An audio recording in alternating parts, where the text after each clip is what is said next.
500 Chinese इस वक्त Gwadar port में अटके पड़े हैं और उन्होंने आज तक का अल्टीमेटम दिया है कि अगर आज तक ये चाइनीज यहाँ से नहीं हटाए गए तो ये अटैक कर सकते हैं। तो चाइनीज तो काफी इस बात से परेशान और घबराए हुए हैं। दूसरी बात, जो चाइनीज डिप्लोमेट जो है पीओके में है वो एक है, उसके बाद जो काराकोरम हाईवे पीओके और बल्तिस्तान के थ्रू गुजरता है वो एक खतरे में पड़ सकता है।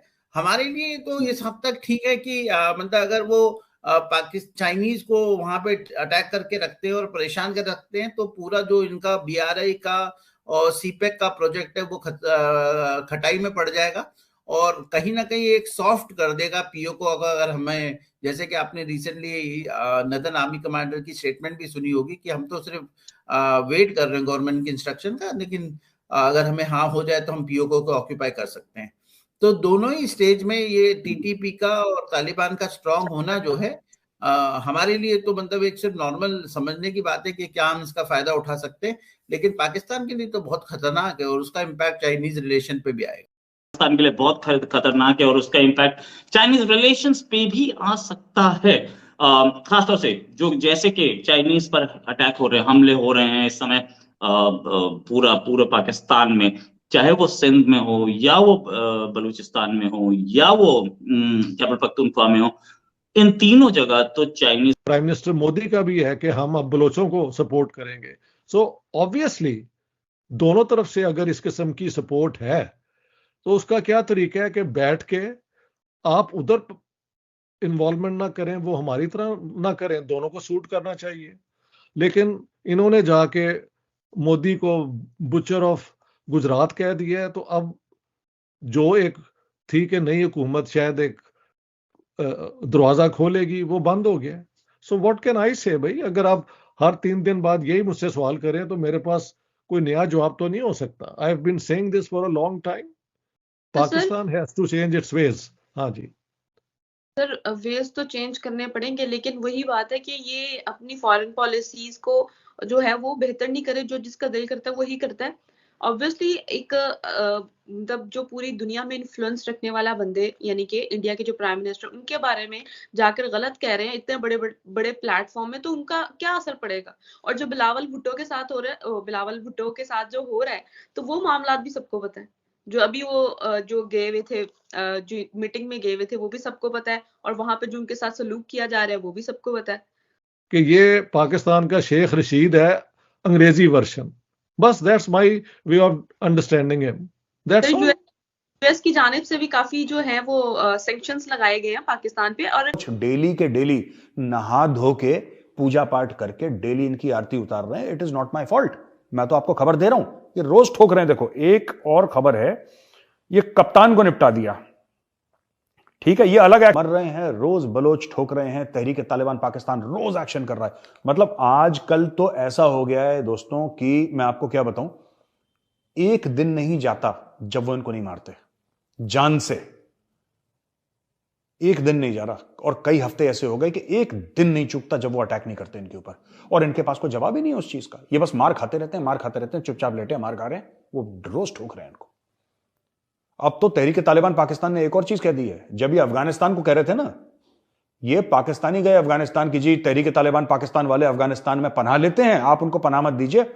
तहरीक तालिबान पाकिस्तान जो कि एक आतंकी संगठन है, उसने पाकिस्तान को बोल दिया कि बदतमीजी मत करो बेटा, हम कोई अफगानिस्तान नहीं जाते, हम पाकिस्तान में ही रहते हैं, यहीं पे रह के तुम्हें ठोक रहे हैं, हम भी पाकिस्तानी शहरी हैं। और जो पाकिस्तान का जो कॉन्स्टिट्यूशन है, पाकिस्तान का संविधान है, पाकिस्तान का आईन है, हम उसको मानते ही नहीं। और असली इस्लाम जो तुम अपने आप को कहते हो ना, इस्लामिक रिपब्लिक ऑफ पाकिस्तान, ये तुम झूठ बोलते हो। तुम लोग नकली मुसलमान हो, तुम्हें असली मुसलमान तहरीक तालिबान पाकिस्तान बनाएगी, हम बनाएंगे तुम्हें मुसलमान, हम तुम्हें सिखाएंगे इस्लाम। ऐसे हमले बढ़ते देख रहे हैं आप, क्या पोजीशन में है, और पाकिस्तानी सेना इतनी घबराई क्यों दिख रही है? देखिए, पहली चीज तो मैं आपको पाकिस्तानी सेना के बारे में बताता हूं कि पाकिस्तानी सेना जो है वो आईएसआई चला रही थी। तो धीरे धीरे पाकिस्तान की जो सेना है वो आईएसआई के प्रभाव में आके वो बहुत ज्यादा, मैं कह सकता हूं कि मिलिटेंट सपोर्ट में और इन सब चीजों के अंदर रही हैं। और उसके बाद में जो है अब धीरे धीरे उसकी जो फाइटिंग एज है वो खत्म हो रही है। पाकिस्तान की सेना के अंदर 2 गुट बन गए थे बाजवा टाइम साहब के टाइम पे, जब फैज हमीद थे और उनको आईएसआई की पद से हटा दिया गया था। उसके बाद में पाकिस्तान ने बड़ी कैटेगरिकली जो है मतलब वेट किया इस बात का कि फैज हमीद रिटायर हो, फिर नए चीफ का ऐलान हो। तो वो अभी भी पाकिस्तान जो है दो पार्ट्स में बटी हुई नजर आती है। और वो चूंकि पाकिस्तान की फौज में भी थोड़ा सा एक, मैं कह सकता हूँ, आपस में तनाव है कोर कमांडर के बीच में, आईएसआई के बीच में और नए चीफ के साथ में। तो वो पाकिस्तान एक बहुत ही स्ट्रांग पूर्व एक्शन नहीं ले पाएगा इनके अगेंस्ट। सेकेंडली, तालिबान अब इतने स्ट्रांग है इस वक्त अफगानिस्तान में, और टीटीपी का जो पूरा बेस है वो तालिबान के सपोर्ट में अफगानिस्तान में मौजूद है। और पाकिस्तान के अंदर भी टीटीपी के बहुत सपोर्टर्स मौजूद हैं। और आप देखिए वहां पे कोई हथियार लाना और ले जाना कोई बहुत बड़ी बात नहीं है, वहां तो हथियार मौजूद है। और टीटीपी, अगर आपको याद हो तो पेशावर में भी जब बच्चों का कत्ल हुआ था वहां के आर्मी पब्लिक स्कूल में, तो टीटीपी शामिल थी। उसके बावजूद फौज ने टीटीपी से कब तक आप मिलिट्री एक्शन करके लोगों को इकट्ठा रखेंगे? लोगों को इकट्ठा तो इसलिए होता है, रखा जाता है एक फेडरेशन में, कि उनको हिस्सा भी मिले और मिलके एक ताकतवर वो मुल्क भी बने। लेकिन अगर आप अपनी ताकत उनको दबाने में लगा देंगे तो वो आपके खिलाफ हो जाएंगे यार। This is very simple. अच्छा सर, यहाँ पर एक मैं बहुत ज्यादा हेक्टिक क्वेश्चन कर रही हूँ कि जब भी बलूचिस्तान में टेररिज्म को प्रमोट होता है या इन्वायरमेंट खराब होता है पाकिस्तान में किसी भी एरिया का, चाहे वो कश्मीर हो, चाहे वो बलूचिस्तान का एरिया हो, चाहे जो मर्जी एरिया हो, चाहे बॉर्डर का एरिया हो, चाहे जो जहां पे भी आप देख लें कि पाकिस्तान में इन्वायरमेंट खराब हो रहा है, तो पाकिस्तानी जो है हमेशा ब्लेम करते हैं कि ये सब करवा रहा है, इंडिया करवा रहा है, रॉ करवा रहा है। इस बारे में आप क्या कहना चाहेंगे? मैंने तो कह दिया कि ये यही कहते हैं ना कि वो करवा रहे हैं। मैं कहता हूं कि अगर वो करवा रहे हैं तो उसको तोड़ने का क्या तरीका है? तो दोस्तों, स्वागत है आपका इंडिया पाकिस्तान न्यूज़ चैनल में। तो दोस्तों, जैसे कि आपने वीडियो में देखा, वीडियो में बताया गया है कि पहले केवल तालिबानी ही पाकिस्तान को में हमला करते थे। अब तालिबानियों ने बलूचिस्तान लिबरेशन आर्मी से गठजोड़ कर लिया है और अब उनके निशाने पर चीनी नागरिक भी आ चुके हैं। और चीनी कहा जा रहा है कि 500 से ज़्यादा ग्वादर पोर्ट में फंसे हुए हैं। यहाँ तक कि बलूचिस्तान लिबरेशन आर्मी ने भारत से गुहार लगाई है कि यह भारत के लिए सुनहरा मौका है कि पीओके और गिलगिट बलूचिस्तान पर हमला करके उसे आज़ाद करा ले।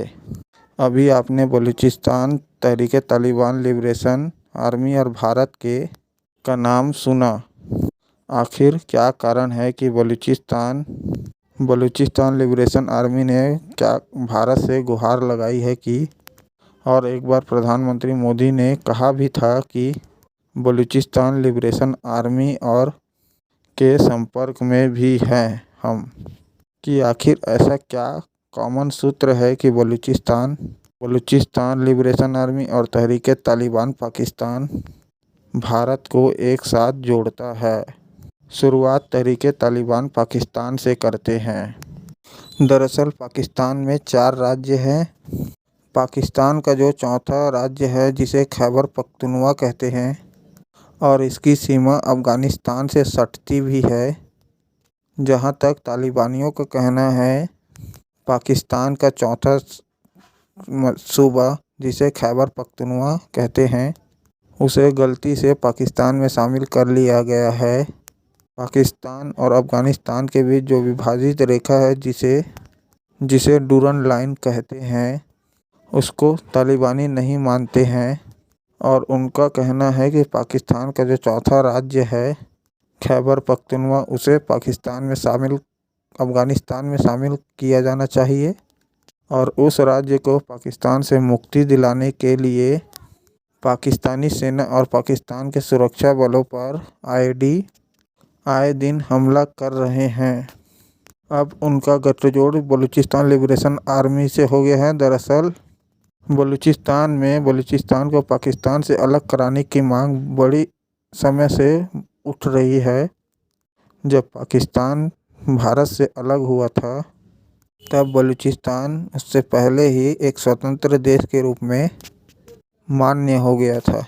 तो दोस्तों, अगर आपको ऐसे वीडियो देखना पसंद है तो हमारे चैनल को सब्सक्राइब करके हमें सपोर्ट करें। धन्यवाद। जय हिंद, जय भारत।